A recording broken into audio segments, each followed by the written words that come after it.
जी car medical college hospital से एक phone call आया। फोन कॉल उठाने वाले व्यक्ति की आवाज में घबराहट साफ से कॉल आता है। उस कॉल पर घबराहट साफ नजर आ रही थी।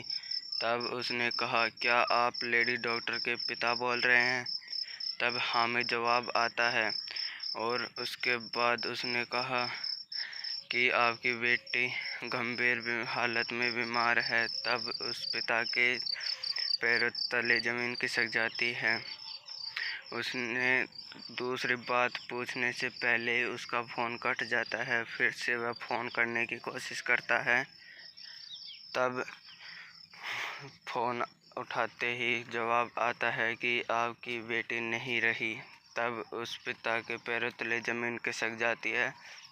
फिर वह हॉस्पिटल के लिए रवाना हो जाते हैं। हॉस्पिटल से पहले वो सोचते हैं कि जो लेडीज़ डॉक्टर हमेशा खुश रहती थी, दूसरों की जान बचाया करती थी, उसे क्या पता था कि उसे आज उसकी जान कोई नहीं बचा पाएगा।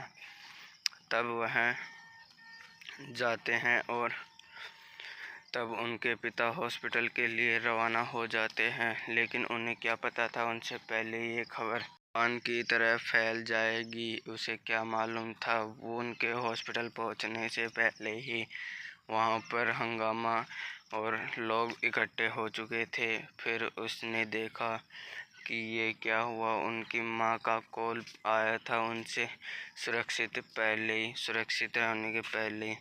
तब उसकी माँ ने उसके बात की। तब उसने कहा, माँ मैं ठीक हूँ, मैं एक पेशेंट को देख रही हूँ। तब उसने हंसी खुशी बात करके फ़ोन काट दिया। लेकिन उसकी माँ को क्या पता था कि वह उनकी आखिरी कॉल होगी। तब उसने कहा, उसकी माँ फूट फूट कर रोने लगी और कहने लगी, मुझे क्या मालूम था तुम्हारे साथ है। सच्ची घटना आरजी कल मेडिकल कॉलेज की है। एक ऐसी सच्ची घटना जिसने पूरे देश को हिला कर रख दिया। यह कहानी कोलकाता की है, जहां एक बेहद मेधावी और समर्पित महिला डॉक्टर जो चेस्ट मेडिसिन विभाग की पोस्ट ग्रेजुएट छात्रा थी और अपने पेशेवर जीवन में नई ऊंचाइयों को छू रही थी। यह महिला डॉक्टर जिसने अपने जीवन के अंतिम क्षणों में अत्यधिक यातनाएं सही, एक साधारण परिवार से आई थी।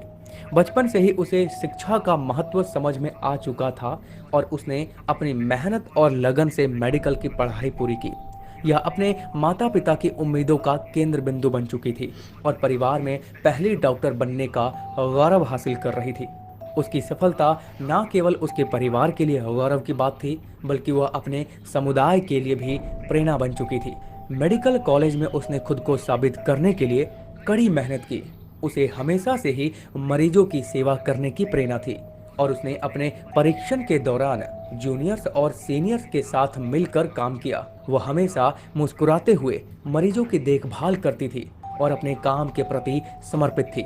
लेकिन कोई नहीं जानता था कि एक दिन यही समर्पण उसे भयानक अंत की ओर ले जाएगा। 2024 8 अगस्त की रात को लगभग 11 बजे उसे उसकी माँ का फोन कॉल आया। माँ ने हर रोज की तरह अपनी बेटी की खैर खबर ली। डॉक्टर ने फिर मुस्कुराते हुए जवाब दिया, माँ मैं ठीक हूँ। उस समय वह मरीजों को देखने जा रही थी। यह उनका आखिरी संवाद था। माँ को यह संतोष था कि उनकी बेटी अपने काम में व्यस्त है और सुरक्षित है, लेकिन नियति कुछ और ही खेल खेल रही थी।